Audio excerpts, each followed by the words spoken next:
ఉగాది పండుగ వేళ రాష్ట్ర యువతకు ప్రభుత్వం తీపి కబురు చెప్పింది. 10,060 ఉద్యోగాల భర్తీకి జాబ్ క్యాలెండర్ను మంత్రి లోకేష్ విడుదల చేశారు. ఉద్యోగార్థులందరికీ ఉగాది శుభాకాంక్షలు తెలిపిన మంత్రి లోకేష్ పోటీ పరీక్షలకు సిద్ధమవ్వాలని పిలుపునిచ్చారు. ఇకపై ప్రతి ఉగాదికి ఉద్యోగాల పండుగని వెల్లడించారు.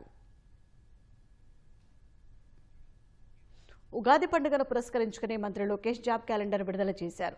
రాష్ట్ర యువతకు ఉగాది కానుకగా ఉద్యోగాల పండుగ ప్రకటిస్తున్నామంటూ 10,060 ఉద్యోగాల భర్తీకి సంబంధించిన క్యాలెండర్ను ఎక్స్ వేదికగా విడుదల చేశారు.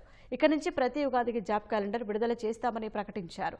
జాబ్ క్యాలెండర్లోని పోస్టులతో పాటు వాటి భర్తీకి ఎప్పుడు నోటిఫికేషన్ విడుదల చేయనున్నారో ముందుగానే ప్రకటించారు. మొదట ఉన్నత విద్యాశాఖలో 1,500 పోస్టుల భర్తీకి నోటిఫికేషన్ విడుదల కానుంది. విశ్వవిద్యాలయాల్లో అధ్యాపక పోస్టుల భర్తీకి మే 15న ఈ ప్రకటన వెలువడనుంది. 90 గ్రూప్ 1 పోస్టులు, హోంశాఖలో 2,778 పోస్టులు, ఇతర శాఖల్లో 928 పోస్టులకు ఆగస్టు 15న నోటిఫికేషన్ జారీ కానుంది. 750 గ్రూప్ 2 పోస్టులు, 503 ఏఈఈ పోస్టులు, ఇతరత్ర 506 పోస్టులకు సెప్టెంబర్ 15న నోటిఫికేషన్ విడుదల చేస్తారు.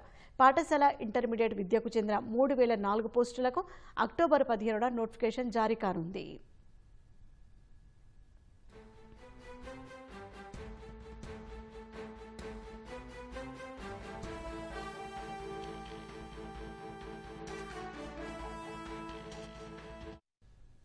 ఎన్నికల్లో ఇచ్చిన హామీ మేరకు అధికారంలోకి రాగానే కూటమి సర్కార్ 16,000 డిఎస్సీ పోస్టులు భర్తీ చేసింది.